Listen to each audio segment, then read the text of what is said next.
Hello, everyone, and thanks for joining us this afternoon. My name is Dave Lovnick with YCharts, and I'm joined by Brendan Barca today. We're here for the next hour or so to talk to you about 5 steps to improve your prospecting using LinkedIn. I'm excited to welcome Brendan. I first met Brendan a couple of years ago, actually at the national sales meeting for John Hancock, where YCharts was representing meeting with all of the various wholesalers and the distribution team leveraging the tool. And Brendan was there as a former employee, as well as a LinkedIn aficionado, meeting with all of their folks to further their expertise of the tool. So I've seen him in action. I know he has some great tips to share here, and I'm excited for an interview style with Brendan Barca. Brendan, I'll turn it over to you for your introduction. Yeah, thank you so much, Dave, for having me here this afternoon, and everyone else for jumping on today's call. Whether you're an advisor or wholesaler, we have a lot in store for you for today's conversational LinkedIn training. As Dave mentioned, my name is Brendan Barca. I am a LinkedIn trainer, consultant, and also speaker. I actually started my career within financial services over a decade ago, but for the last 5 years, I've been on the consulting side. I've been specializing in helping financial advisors and wholesalers leverage LinkedIn to grow their business. I actually use LinkedIn as the primary prospecting tool to grow my own business. And now I teach my 5-step method to people in financial services across the US, Canada, and more. So excited to teach you some of the top tips that I've been sharing with many of my clients already. Absolutely. So I think this is going to have a lot of relevance for both advisors as well as wholesalers. There's an agenda here for us to kind of just think through what we're going to be covering over the next hour or so. If you have questions along the way, please feel free to ask them. We have a chat box that we'll be monitoring throughout the interview. I think that as the questions come through, we'll answer them in the order that they come in as they're relevant for everybody. And then, of course, we can get to any additional questions at the end as well.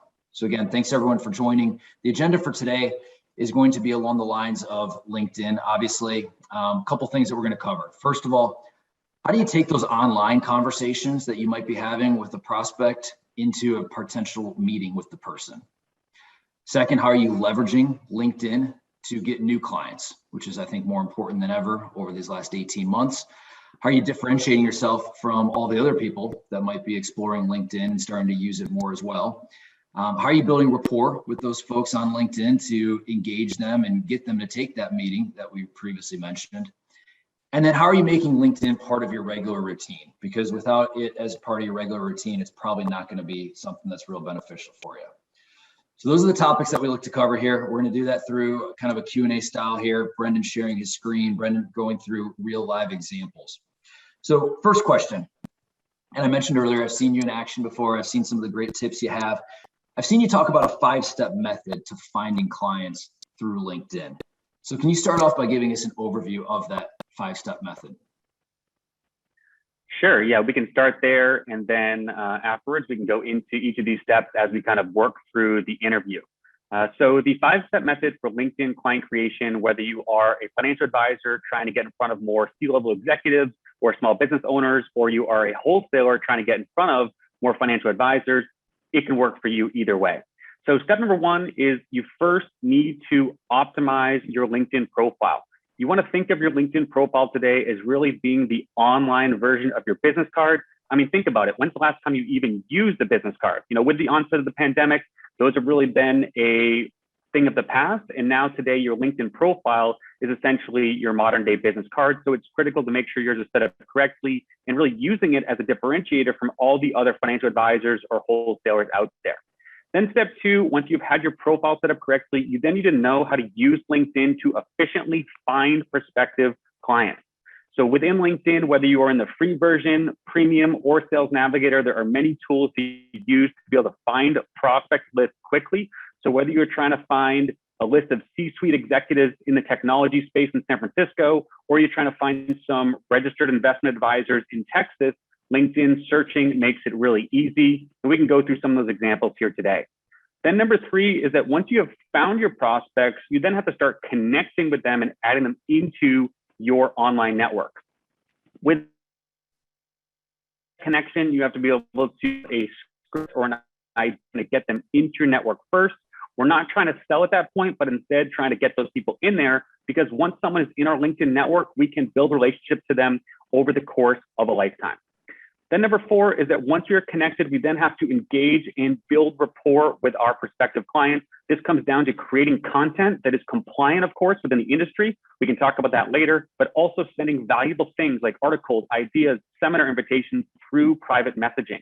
We want to think of private messaging as an alternative to email because, as we all know, email is oversaturated. People are getting too many emails. LinkedIn messaging is a great alternative.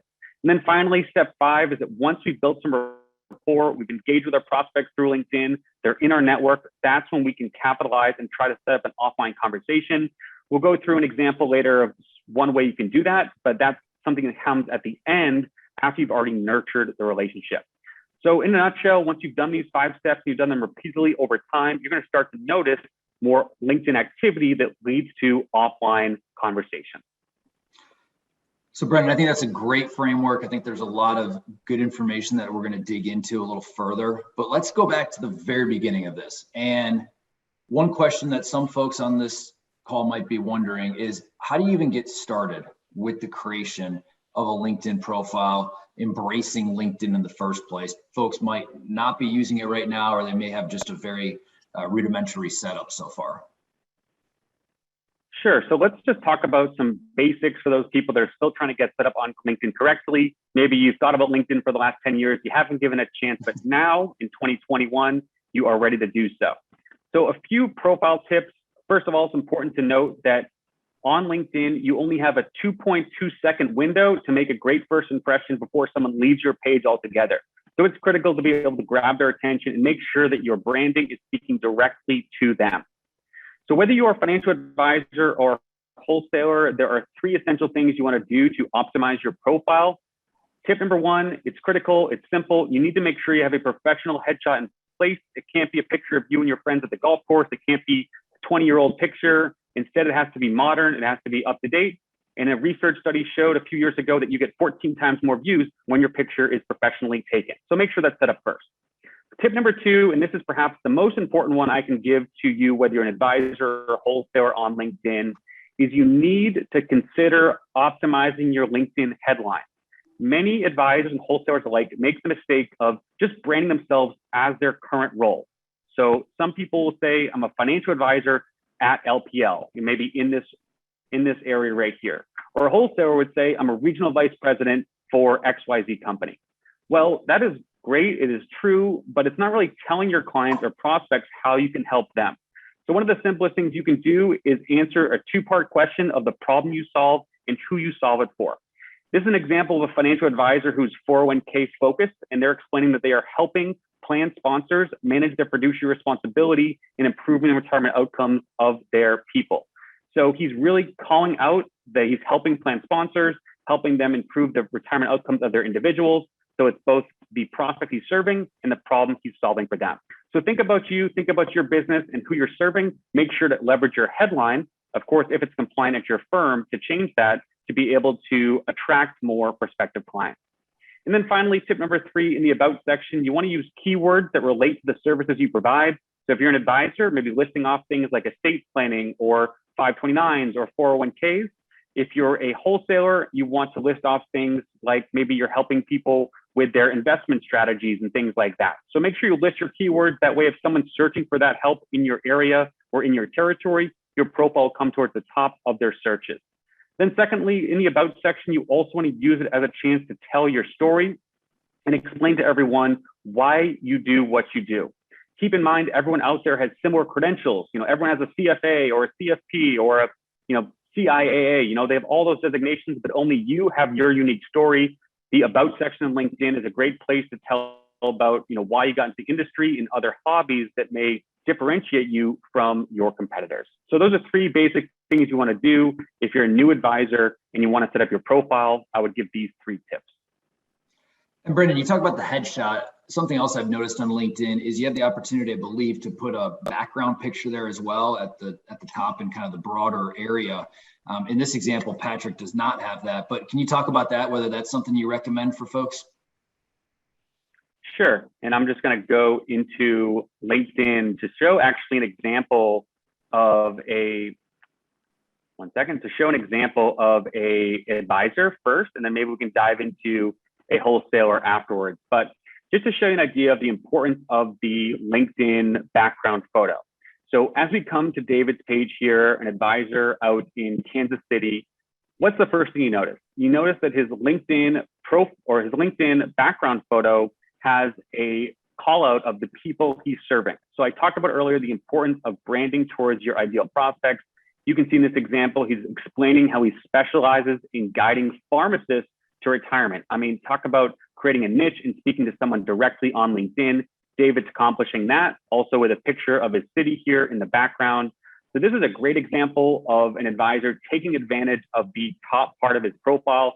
Think of this as it being the top of your website. Before anyone scrolls down, they're going to see what they have at the top before they want to stay to your page or stay on your page or not. So I recommend using the background image as a way to really enunciate or to further articulate what you're talking about in the headline. As we're seeing here, he's even explaining the same thing twice, which I think is perfectly fine.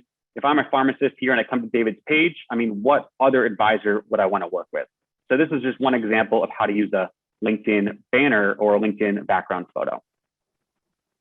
That's great. Is there anything else that you would touch on as we go through maybe an example here of an advisor who has a great LinkedIn setup, and then we'll also show one for a wholesaler? Yeah, so with David, we'll just keep working through this example. We can see here that his background image and the messaging there is a match to what he's explaining with his headline. So I have a very clear picture of the type of financial advisor he is. Also, in his about section, he is calling out his niche one more time. So in this case, explaining or calling or telling a story to pharmacists, asking them what keeps them up at night, and essentially talking about, maybe it's their retirement and how they're going to make it there. And so he's telling a long story, and I think, but it's spaced nicely. It seems to grab me if I am a pharmacist. And as he leads through this, he's then explaining at the end with this call to action about how the pharmacist and him can work together, and really outlining the different services he provides, like retirement plan goals, figuring out how to maximize taxes and all those things. And then basically at the end, asking people to shoot him a message or schedule a call if this is of interest. So in my mind, David really has a textbook LinkedIn profile as a financial advisor. He has the headline, which is right here. He has the background photo, and then he also has the about section, all of which are matching and in sync with each other, so prospects don't get confused in terms of who is going to be the right advisor for them. And you asked also about a wholesaler, so I'll show you just two quick examples. First, that really shows a good example of the headline. Then second one that's more about the background photo. So this is a wholesaler in the Massachusetts area. And you'll see here that instead of his headline saying something like regional vice president or regional business consultant, he's explaining how he's helping financial advisors. In Jeff's case, he's explaining that he's helping financial advisors who want to grow and simplify their business as they seek to change their clients' lives. And I know from speaking with Jeff after he made this change that he saw an uptick in the amount of advisors that accepted his invitation, simply because he's leading with the value, and advisors will see that when he's sending out his connection invite. So think about how to articulate your value, whether you're an advisor or a wholesaler, and your headline is a perfect place to do it. The about section is more of an afterthought, as many people may not read that whole thing, but the headline is going to be a great place to do it. And just to show one more, just in terms of the background image that I think is effective, here's another wholesaler. And you could have your company background here if they're giving you one that is from the home office, or in Kevin's case, he's just putting up a picture that probably represents his brand. Maybe he's an idea guy, or he can help you with the market. That's really how this picture speaks to me. So think about a picture, maybe it's the company photo, or maybe it is the background of your city skyline, or maybe one like this that shows that you're more of a problem solver. I think those are some good ideas. If I'm a wholesaler, work on the headlines to make sure it speaks to advisors in your territory, but also make sure you have a background photo uploaded and ready to go. That's really helpful. And I think that's so important to think about the niche that each person is trying to focus on, rather than just being broad and thin across everyone. Is there anything else that you'd add as people want to think about who exactly they're trying to target and what they want their niche focus to be here on LinkedIn? Yeah, so we'll go back to David. I think this is the last time we'll bring up his profile, but he's been a great example so far. And David, if you're out there, great job with this. So niching down in LinkedIn, and really just in sales and marketing in general, is going to be so critical to your success. Niching down on LinkedIn is important for 4 reasons. First of all, it's important for your branding. As we can see on this page, David is speaking directly to his pharmacist. And if I'm a pharmacist, I come across David's profile, I'll be pretty intrigued to take his phone call or reach out to him for a message simply because he's speaking to me rather than every other advisor out there who's just speaking generally about how they're going to help you towards retirement. Secondly, when it comes to connecting on LinkedIn, keep in mind that the #1 reason why people accept your invitation on LinkedIn is if you have a mutual friend in common. So therefore, the more you niche down into one space, let's say we're going after all the pharmacists in Kansas City, after we get in with 5 pharmacists or 10 or 50 pharmacists, it's going to be that much easier to get in with others because we can go in, send them invitations, and they'll see that we have 20 or 100 mutual connections. That's a big indicator for when people accept your invite. So niching down is going to eventually make connecting and growing your network easier too. Third, also when it comes down to content, you want your LinkedIn content, and we'll speak about it a little bit more later, to speak directly to what your prospects' needs and problems are. And actually, I think David even had an example up here. Yeah, right here. He has a post about why he quit pharmacy. We won't read the whole thing, but you can see here, got 62 likes, 17 comments. He's even featuring this on his homepage. And we'll see again, he's using the pharmacy niche to his advantage, and it's really resonating with his audiences. So the better you know your niche and who you're going after on LinkedIn, the easier it is to create content because you have that person in mind. And then finally, the 4th thing is when it comes to messaging. We'll talk about messaging towards the end, but with private messaging, whether it's over email or over LinkedIn, the more you can speak to the problems of your specific niche, the more likely they're going to be able to reply. If you say to someone, I specialize in working with pharmacists, and they are pharmacists themselves, they probably have a more likely chance of taking your phone call. So really, it's important to think about your niche first before you go out there and start prospecting on LinkedIn. That would be a #1 thing you should do after you create your profile, as we're showing here. So I think that's a great segue to the next topic here, which is after you've created that powerful profile, how do you go about prospecting efficiently leveraging LinkedIn? Sure. So first of all, I think you asked a question earlier about the beginner advisors. So if you're an advisor out there who's just getting started, you built your profile, I would say the first thing you want to do is you want to start connecting with your current clients. So you probably have a spreadsheet or a CRM of them somewhere. Search for them on LinkedIn, add them to your network. That should be the very first thing you do and the easiest way for you to start building more connections on top of your current clients. But now let's say that you want to do more prospecting with people who you don't know. So let's go into LinkedIn and we can show 2 examples. One, if you're an advisor, and the other one, if you are a wholesaler. So how do we search on LinkedIn? First of all, everything I'm showing today in this video is going to be in the LinkedIn free version. So if you want to hear about LinkedIn Sales Navigator or the premium version, put a question in the chat, or we can touch on that later, Dave. But everything I want to share today is for people that have access to the free version, which is everyone. So we'll start there. So first, when it comes to searching on LinkedIn, if you're an advisor, you can want to use the search bar to type in the job titles of the prospects you want to find.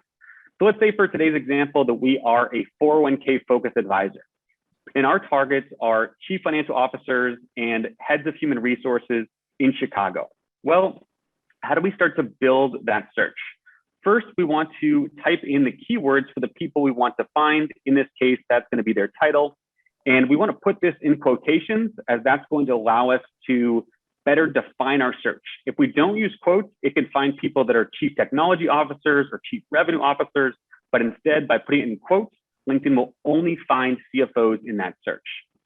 We also want to consider using what's called LinkedIn Boolean search, or in simple terms, just using the word or in capital letters, so OR capitalized, to search for multiple people at once. So in this case, CFOs, or we can also find head of human resources. This is going to help us save plenty of time on LinkedIn when it comes to searching, because right now, instead of running multiple searches for different types of people, we can do one search for all of our key prospects. By the way, you keep building this out even further and doing OR and maybe adding on CEOs or physicians, whatever you want to do. Important thing to remember, put it in quotes and then also use OR capitalized. So let's run the initial search, and then after we do so, we can go in and add some additional search criteria. The first thing you need to remember when you're running searches on LinkedIn is you want to make sure that we are searching only within people on LinkedIn rather than the general search, because that's going to pull up things like jobs and groups and all those things. So because we're prospecting and we're networking, we want to go to people. And once we're in people, we want to use our additional filters. Oh, all right, LinkedIn. All right, we'll start that one again, but LinkedIn usually is very, very easy, and very trusted. All right, we'll go to this again and we'll see if this is going to help us get there. So we want to click on people. There we go. We have about 500,000 results for folks in this type of role, either CFOs or heads of HR. And then what you want to do is just remember a few key filters. To get there, we want to click the all filters button in the upper middle. And then the ones you want to remember are, first of all, going to be our second degree connections. This is going to be your sweet spot when it comes to LinkedIn prospecting. Your second degree are going to be your clients' friends or your friends of friends. So a great place to ask for an introduction or to get into someone's network. We want to do that long before we ever try third degree, which are going to be the hardest people to get into our network. So we want to select the second degree option and then of course choose our location. In this case, let's look in Chicago, and I can click that. And then after I hit these two, which is a pretty good place to start, I can then hit apply. Now what this is going to show me is a list of about 150 or so folks. They are all CFOs or heads of human resources in Chicago. And now each and every one of them has a mutual connection with me. So Taylor here is connected with me through Jordan and Patrick. So presumably great opportunities for an introduction or referral, or even for me to go to Taylor directly saying that I found his profile through these mutual connects. So this is the first step. If you're an advisor, finding your niche, searching for them in your area through the second degree connection and creating a list of prospects we can now start going through and adding as connections. We'll get to that in a little bit. So Dave, any questions on the advisor search before I go into a wholesaler example? Nope, keep going. All right. So that's how you find a client or a prospect if you're a financial advisor. And now let's talk about if you're a wholesaler, your challenges or your business building is a little bit different as you're trying to get in front of more financial advisors. So one of the issues I heard from some wholesalers up in Canada recently was that they couldn't find investment advisors, or as we call in the US, RIAs. Well, on LinkedIn, it could be a great place to find these hard to reach advisors, because through the search, we can search for people that have that type of title. So if I want to find registered investment advisors, I could simply type this into the search bar. So I'll just do registered investment advisor. And I just got to spell it right.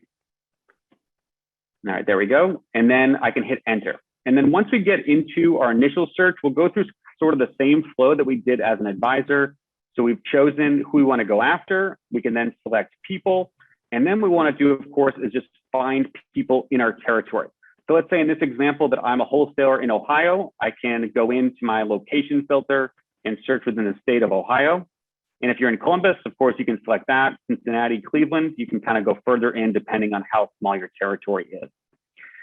So what we have here initially is about 1,800 people that are registered investment advisors, but I'd also recommend going through your second degree connections, just as we did with the financial advisor example. And what this is going to do is find advisors who already have a connection with you, whether it's another advisor or a wholesaler.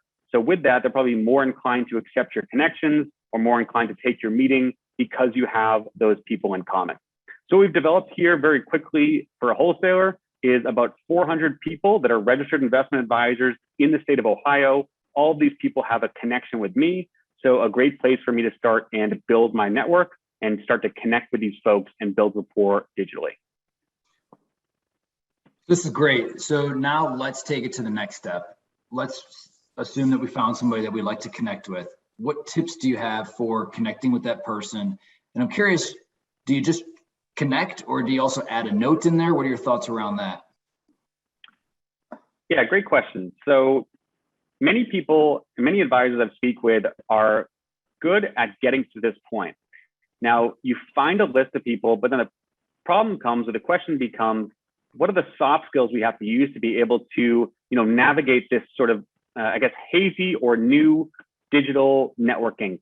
So what we're going to do here is, first of all, to answer your question, Dave, yes, I would recommend adding a note. LinkedIn studies have shown that people are more inclined to accept your invitation if you add a personal message. Now, it's important to note that when we go through and connect with someone, we'll just use Taylor here as our example, that when we add a note, we don't want this to be a sales message. You know, I'm sure everyone on this call, there's over 100 people on this call today. I'm sure all of you have gotten slimy messages from salespeople on LinkedIn trying to sell you something. And what do? You decline those messages and you move on with your day, or you just ignore them and say, this LinkedIn thing, you know, a lot of trouble. Well, what we can do here is we can try to get through the noise, and we want to go about this in more of a networking fashion, right? We want to get in their network first, to have them in our network. And then over time, over months, or maybe even years, we build rapport through LinkedIn, and then we're able to ask for the meeting.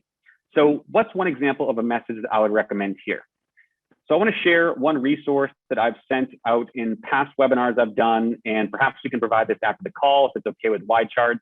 These are some prospecting connection scripts. This one's built for advisors. So for the advisors in the call, could be useful, but the same purpose or the same ideas can be repurposed for wholesalers. So here's just one example script that's been working for some advisor clients of mine. And what this is about is connecting with someone who has a mutual connection with you, or also using a value-based approach in our outreach. So it would go something like this. You know, hey, Dave, came across your page through our mutual connection, Kevin Smith. I noticed that you are the head of human resources at YCharts. On LinkedIn, I frequently share content to help people in your shoes overcome the challenges of corporate retirement plans. Would love to connect on here if you're open to it. Thanks, Brendan. So what we're doing here is that, first of all, we are establishing why or how we found them, and it's through the mutual connection we can see through LinkedIn. Then we're showing that we've done our research, we can see who they are, and explaining the value that they would get from accepting our invitation by helping them solve a problem just through our content alone. So this is one that I know an advisor in the Midwest has had a lot of success with. So you can use this one or a few of the others here on your list. And we do want to create different, I'd say, scripts for you, because you want to work quickly through LinkedIn rather than crafting up new messages for everyone, because it's just like sales, just like emailing or cold calling, you have to get a number of them out there because only a certain percentage are going to accept you. So we want to take that and then go back to LinkedIn and paste it in here. And then from there, all you have to do is fill in the X's and essentially make sure that the message was geared towards Taylor by filling in the mutual connection, who we can see on the screen right here in Jordan, and then also explaining the problem we're solving. He happens to be a CFO. So we would want to send this off to Taylor after we've customized it, and then use the same type of message. So we copy it over, go to John, and then all the other folks on this list, and take the same approach, because they all have a similar role. They probably all have similar problems. All we're changing is their name, which would go here, and we're also changing the name of the mutual connection. So this is a scalable approach, but it's also customized to the person, which is going to increase your acceptance rate. So this is an example for an advisor, but it could work for a wholesaler or advisor. You just have to tweak it depending on how your business works. So Brendan, this is relevant to actually a couple live questions we just received. One of them is around, do you have a recommended number of people each day that you recommend folks try to connect with? Sure. So it's going to definitely depend on your goals as an advisor and how many meetings you're trying to set through LinkedIn. However, you know, one example of an advisor I worked with last year, you know, her goal was to send out 25 connection invitations per week. So not an extremely high number, but I'd say higher than what most advisors are doing today. And essentially what she was doing was going in every day and sending out 5 new invitations to the prospective clients that she was going after. From this, she saw about a 20%, 15 to 20% acceptance rate. So about, you know, 1 or 2 of those people each day would accept. And then from there, we would go to the rapport building stage with those individuals. So we'll talk about goals at the end, and remind me as we get there before the Q&A, Dave, but it is important to have weekly goals for yourself on LinkedIn as it comes to both inviting people, but then also sending private messages and creating content, which we'll talk more about in the engagement stage. So one recommendation for you as an advisor, I would say aiming for, as a starting point, about 25 per week. That's doable, especially if you do this in a scalable way. Really, the higher the number you do, the more people you should see come in. It is a numbers game on LinkedIn. And you mentioned 20%. Do you think that is the industry norm? Do you think that's the goal, or is the goal actually a higher percentage? Well, as I think about, as someone who's done sales my entire career, in different capacities, I think about the email response rate I used to get as a salesperson. And I'll tell you, it was not 20%. It was closer to 3 to 5%. So if I'd send out 100 emails in a day, I'd get maybe 3 to 5 of those replies. And even a research study on LinkedIn shows that LinkedIn allows you a response rate on average that's 5 times higher than a email cold outreach. So whether you're using InMail on Sales Navigator or whether you're using the free version to send connection messages, I think 20% is going to be a great number. I mean, I don't see how it isn't. If I'm sending 5 and I'm getting 1 person, I can't really beat that with email. So I think that's going to be a good way to aim for. Another woman I spoke with last week said she was seeing about a 17% acceptance rate. The trickier part becomes, which we'll talk about in a bit, is what to do once they're in the network, because as we know, they accept our invitation, they haven't accepted a meeting. So I think that's a good number to shoot for. And is there any cap that LinkedIn imposes in the free version or their other versions on the number of connection requests you can send out in a day? The number fluctuates. Last I heard was 100, but that was a number of months ago. I don't think for many advisors they're going to come across that issue. The one issue that advisors may face when it comes to prospecting through the free version of LinkedIn is that LinkedIn does limit the amount of searches you can run per month. So for example, if I run, searches all day long for CFOs and heads of HR, eventually LinkedIn's going to send me a message that's going to say, hey, you've hit your search limit, you have to upgrade to premium or wait until the next end of the month to start searching again. So that's when LinkedIn Premium comes in to be a benefit, because it's going to allow you unlimited search results. Same thing with Sales Navigator. So the biggest handcuff you'll have in the free version of LinkedIn is the number of searches you can run. So if you're coming up against that and you've seen some success on LinkedIn, it may be worth investing in one of those other platforms. And we can talk about those now or later on, talk about the price and whether it's worth it. Got it. Got a number of other great questions, and certainly a lot of folks wanted to touch on the premium version and whether or not it's worth the cost for premium or Navigator. But just a couple other pieces of items to cover. One thing I have in mind for you. So you find somebody that you want to connect with, but you look at them and you can tell that their profile was set up in about 10 seconds a few years ago, and it hasn't been set up since then. Is that a deterrent for you if you kind of get that sense that they're not really leveraging the tool? Or what do you do to overcome that, or do you go a different route? Yeah, good question. And actually, I want to pull up an example. Let's see here. So basically, you're right. LinkedIn is only going to be as, well, I'd say LinkedIn is valuable even for just finding prospects, but also occasionally for trying to communicate with prospects depending on their usage. Because even if someone isn't a big LinkedIn user, they probably have a profile at this day and age. So even by just using LinkedIn to find those people and then communicating through emails or phone calls afterwards could still give value to LinkedIn. Now, one of the things though is, let's say, and I just want to pull up an example I've used before, is let's say that Scott here is a perfect prospect for us and we want to try to add him to our network, but we come to his page, he looks like his profile is not filled out. He probably LinkedIn, he hasn't posted in a while. Actually, Scott has, but let's say he hasn't. So what do we want to do? Well, first, I would say it is worth trying to send the connection invitation with the scripting. But if he doesn't reply back, he doesn't accept it, the other alternative, which I use all the time, is using email in tandem with LinkedIn. So then we have to wonder, how do we find Scott's email? Well, occasionally you will find it in the contact info on LinkedIn, but as you probably know, don't put it in there too often. So instead, what we want to do is we want to use a third-party tool actually outside of LinkedIn to be able to find Scott's email. So I'm going to copy his company name, in this case, Car Gurus. I'm going to open up another tab and just go to simple Google. And I'm going to type in the name of his company and then type in Rocket Reach.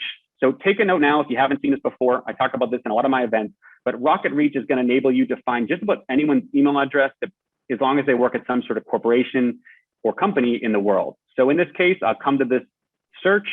I can see the first result is from Car Guru's email format, and it's from rocketreach.co. I click on this, and as this loads, we will see that Rocket Reach is going to give me the email formats for all the employees at this company. So with this information, we'll see it populate here in a minute. We'll be able to have a good understanding of what Scott's email information is. 94% of people at his company have this email format. So what I'd be doing, no matter who it is on LinkedIn, if their profile is bad, if their profile is good, I would go in there, try to connect with them. And then, if they accept, I might try to connect and message through LinkedIn. If they don't accept, I will go to email to try to build rapport in the more traditional method. And the way I get their email is through rocketreach.co. And by the way, as long as you go in through Google on RocketReach, you can use this for free. I've never paid for RocketReach, and they give me lots of great information all the time. Great resource right there. I wasn't even aware of, so thank you. Let's talk about the next step now of once you are connected with somebody. What do you do from there? Sure. So let's say, for example, that Scott has accepted my invitation and now I'm, in his network, or he's in my network. So we have to start building rapport. So I actually want to pull up a brief slide about what the rapport building process on LinkedIn should look like. So LinkedIn rapport building is actually a much more strategic process than a tactical way to get a few quick meetings. In essence, it should look like these 4 steps you're seeing on the screen. In month number 1, you want to connect with and learn about the individual. You want to be able to understand what their about section says are, what their needs are, and from there, try to see how you can best serve this person. And then it's really after that, after month 1, that should we can also want to send valuable items over LinkedIn private messaging. You can send articles, you can send seminar invitations, as long as they're compliant within your broker dealer or within your firm. Get creative with LinkedIn messaging, as it's going to be another great way to create touch points outside of emails and phone calls. And then it's once we've built some rapport, the person's gotten back to us and given us some thumbs up, or they've started to say thank you and engage with our content, that's when we can go and take the conversation offline. But it all has to happen here in the rapport building process, which happens after we connect, and it happens in 2 ways: 1 through content, and 2 through private messaging. So we can talk about those if you'd like, Dave, or go to the. I'm actually kind of forgetting what the beginning of that question was, but I think I answered it. Yeah, well, really, it's just the nature of finding that person, connecting with them, and then where do you go from there? Is it the creation of content and you get them part of your network? Is it trying to, as you said, build rapport through other ways? So I think you did answer that. Let's say you get that prospect meeting. Do you have any examples of those types of scenarios that you can share, maybe some highlights of that process that folks could leverage? Sure. And actually, before we go into landing the meeting, I just thought about some more things to explain within the rapport building stage. So, what you want to do is basically, whether you're an advisor or wholesaler, once people start coming into your network, you're going to notice them, of course, in the My Network tab with the 2 heads here in the top middle. So you're going to see your connection pool, in this case, 2,700 connections in My Network. Maybe you have 1,000, maybe you have 500.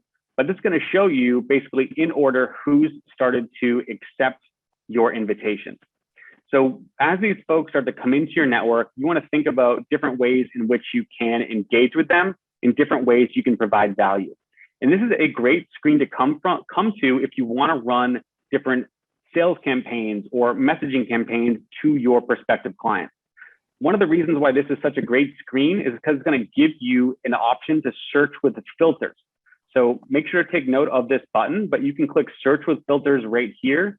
And now that we can search with filters, we can organize our current list of our network. So whether they are clients or prospects, we can organize them by our location or by their location, by their company, by their industry, or even by their job title.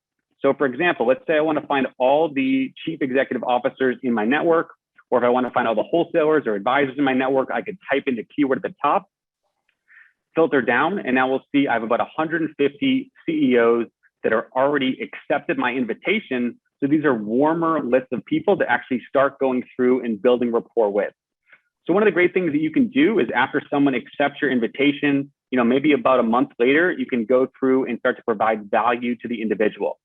So I did this example in a webinar over a year and a half ago now, but essentially what you want to be thinking about on LinkedIn is how can you provide value first based on what the person may care about without asking for a meeting right away. So in this example, I'm sending Christian an article about leadership during COVID-19. I found it on McKinsey, and I thought it might be helpful for him as a CEO. The great thing about this is it is value first without asking for anything. I can also repurpose this content not only to Christian, but I can copy the same message and take it over to Jacqueline or Regina or Caitlin, any of these other people that are in the C-suite. So this can be a great way to create scalable LinkedIn messaging campaigns. And we'll go to later about how to structure your week. But if you do nothing else on LinkedIn, what you want to do is build your network with the right types of prospects by adding them as connections. And then secondly, you want to be sending them valuable things over private messaging. If you are handcuffed by content because of compliance, those two things alone can start to land you meetings. So think about who your prospects are, how to get them into your network. And once they're in here, we can go through and message these folks and send them valuable things to be able to build that rapport. And it's not until after rapport building that we can get into the offline conversations, which we can talk about today, but I did want to talk about content before we got there, if that's okay.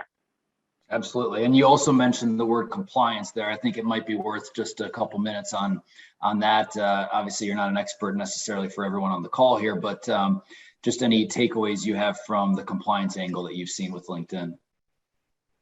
Yeah, so with in financial services, which I've been in around for over a decade now, of course, there are bigger compliance restrictions than most other industries. And so whether you're an advisor or a wholesaler, of course, there's the FINRA rules, but there's also your own broker-dealer or your firm. So you have to essentially know what your firm does and doesn't allow when it comes to creating content, when it comes to messaging, when it comes to your profile. Those are the three biggest areas. So of course, revert back to whatever their guidance is before you go and take any of these tips.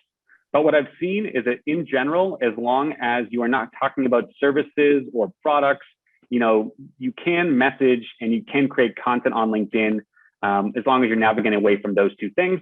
But again, revert back to your broker dealer or your firm for what the guidance is. Now, when it comes to creating content, speaking of trying to navigate compliance, just want to show a example, and I think it's going to be right here. So an example of first an advisor who's created really great content on LinkedIn. This is compliant at his firm. In this case, James is a advisor at Wells Fargo. So one of the key things on LinkedIn, if you're an advisor and you're creating content, you're getting no likes or no engagement, you're getting 1 or 2 or 0. You need to think about how to create original content that's coming from you, the individual. On social media, people want to hear from you and your voice, not the voice necessarily of your firm or of your broker dealer. In this case, James has gotten really creative with how to tie his personal life into his business. So you see in this case, he has a story about, looks like him and his father from years and years ago. Looks like it's about life expectancy for males. And you'll see is that by the end of it, he is tying this into his retirement plan needs and then explaining, if I need to plan for a long retirement, so should you. So this is a perfect sort of call to action to his community, to his prospects. They're in his network, but it's also personal. And great photos here of both him and his dad, and even links back to his website to try to get people to learn more about his company. So even if you can't do this weekly because you're too busy, think about a monthly original post that's coming from your mouth that's going to differentiate you from all the other advisors or wholesalers out there.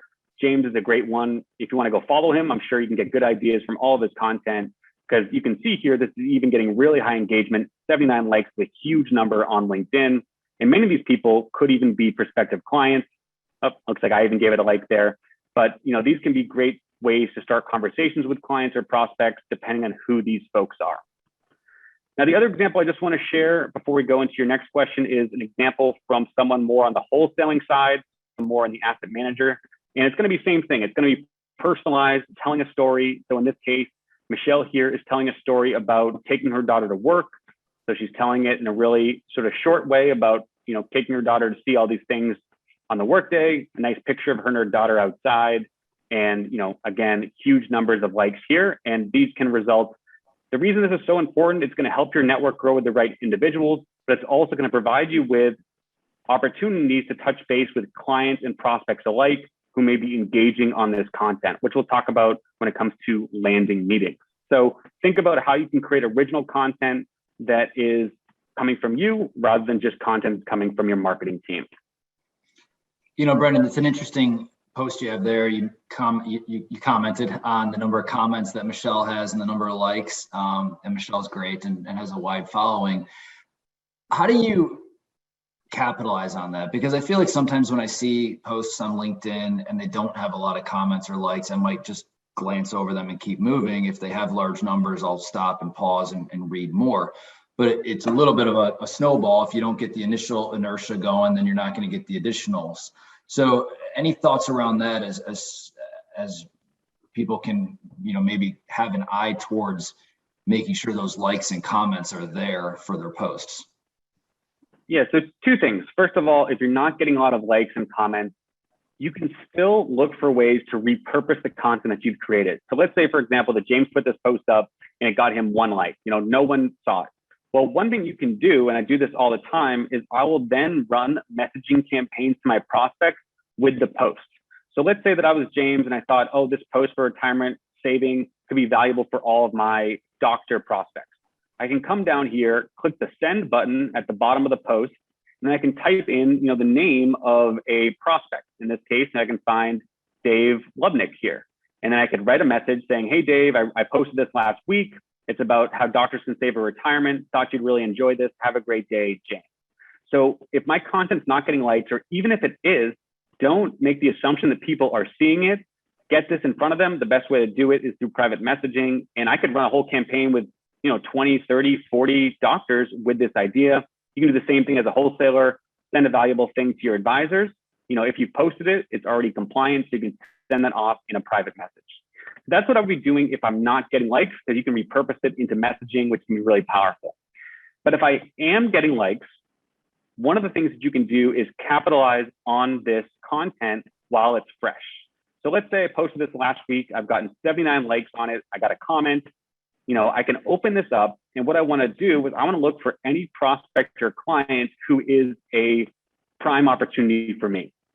So if I scroll through and I see that Aaron here, maybe he is a prospect I've been trying to get in front of for a couple of months, or he joined my network a year ago. He's never accepted my messages. He never returned my calls. Well, in this moment, this is a great opportunity to send Aaron a message and do a simple thing and just simply thank him for the like and ask him how he's doing. So it sounds really silly, but this has worked for me countless times when it comes to landing meetings. I'll actually just show some examples here of different opportunities that have landed because I've used this approach. You know, everything highlighted here in orange is a different variation of what I just said, but all these people, whether I'm trying to chase an existing prospect, find a new one, or reconnect with an old person, I'm simply, in the next few days after I write a post, I'm saying, you know, hey, Chris, thanks for the engagement. You know, in this case, I just say, have a great weekend, because I'd already done it a few months before. But in this case, he goes back to me and he asks me for a phone call. Same thing with Jim. I'd never talked to Jim in my life. And in this case, I thanked him for a like. And then by the end of it, he's asking me for some different business opportunities. Same thing here with Liam. So this is one great example of how to take conversations offline with LinkedIn, is if you're getting engagement with folks, they're your prospects, they're your clients you want to meet with, thank them for the like, ask them how things are going, and then different dialogues will come after you do it.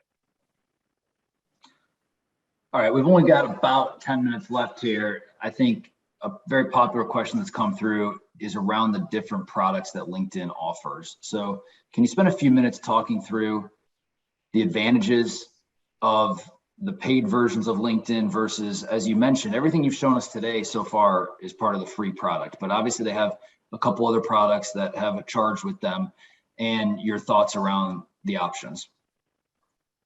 Absolutely. So on the screen in front of you is a chart about what LinkedIn Free, Premium, and Sales Navigator offer. So if you're an advisor who's just starting off on LinkedIn, you haven't really gotten your feet wet, the free version, as I just showcased, has plenty for you to work on. And in my opinion, there's no reason for you to pay for anything else. Now, when you may want to consider paying for more is if you're hitting up against the monthly search quota. So I mentioned earlier that if you're running too many searches, they're going to cap you. LinkedIn Premium allows you unlimited searching. Now that's going to come at a price of about $60 per month. So pretty steep depending on your budgeting. So you may want to go out and do a free 1-month trial or wait till you get a client to show that you've gotten some ROI. But that would be the main advantage of the LinkedIn premium version. The only other thing you can see is all the people that viewed your profile. But in my opinion, it doesn't really relate to too much business. The biggest advantage is going to be the unlimited searching for premium. Now for Sales Navigator, that's going to be for anyone who's really a next level LinkedIn user. And maybe if you don't have an external CRM, because Sales Navigator is going to allow you to save up to 1,500 leads.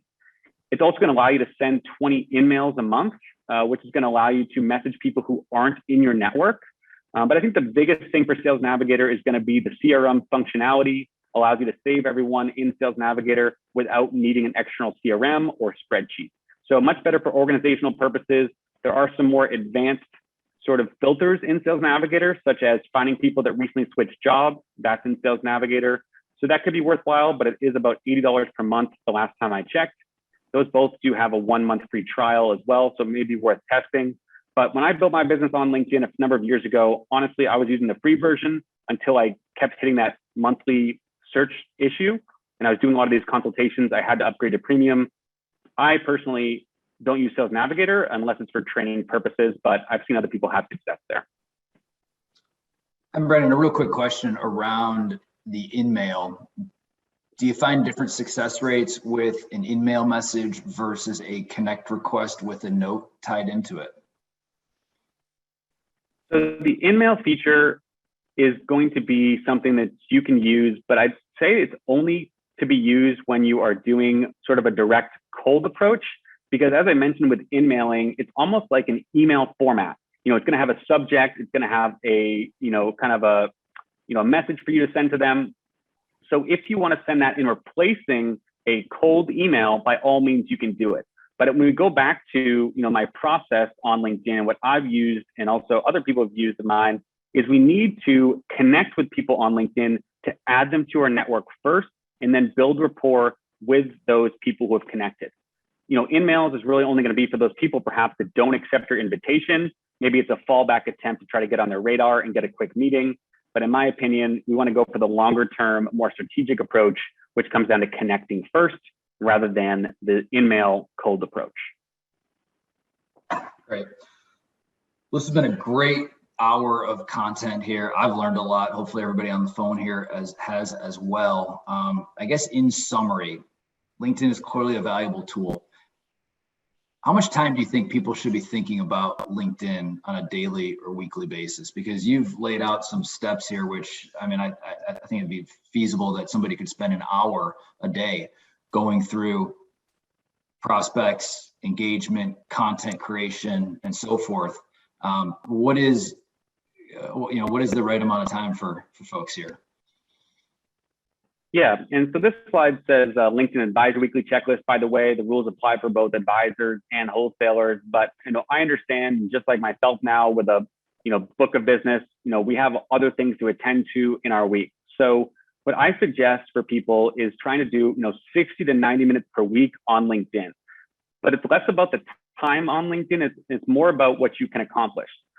So the 4 main activities that you should be doing are outlined on the screen right here. You should be sharing content. You should be engaging with prospects' content, so commenting or liking. You should be connecting with new prospects, which means adding them to your network. And then you should be sending messages to people that have already accepted your invitation. If you do these 4 things on LinkedIn consistently, you're going to start to see some momentum, land some conversations, some meetings, and this is some good, numbers to shoot for as a beginner advisor. So share 1 piece of content per week. Engage with 5 posts that your prospects or clients are putting up there. So give them a like or a comment, whatever is compliant. Connect with 10 new people every week, and then send 10 messages to people that are already in your network, whether it's a valuable article or asking them for a meeting. This is what's going to help you to build that momentum. And I would say no more than 90 minutes per week, unless you want to go really hard into LinkedIn. I was doing this every day for, my first year in business, because this was my main thing. I never did cold calling, only LinkedIn and email. So it's going to depend based on your strategy, but I think 90 minutes is a good place to start. And as you see more success, you can raise that number up. Wonderful. Well, thank you so much. If you want to go back to the original presentation, we've got a contact slide there. For anybody that has follow-up questions, there were some questions that we didn't get to as well. we'd love to take that offline with you. You have Brendan's contact information right there, brendanbarca.com. I'd encourage you to reach out directly to Brendan. Obviously, he has a wealth of knowledge here around LinkedIn and prospecting and connections. If anybody's interested in Y charts, you can visit us at ycharts.com. And thank you again, everyone, for your time this afternoon. Brendan, any final comments? No, I just want to first thank everyone for coming today, and hopefully you learned something new from that session. I think it was a dynamic conversation between me and Dave, and I like this format rather than just doing a straight presentation. It gives me a chance to breathe, and hopefully it's a better format for the listeners. As Dave mentioned, if you want any information from me or need any sort of free guides, you can go to brendanbarca.com. You can download some of those LinkedIn resources you saw. Maybe we can also get those to some of the attendees after the event through Y charts. And then finally, I do have a LinkedIn online course on my website that you can go and learn these things at your own pace. So you can find everything there at brendanbarca.com. But really, thanks everyone for coming. Hope you learned something new. And Dave, I'll turn it back to you to close it out. Absolutely. Well, thank you, Brendan. Again, appreciate your time. Appreciate everyone here this afternoon, and have a great rest of the day. Thanks, everyone.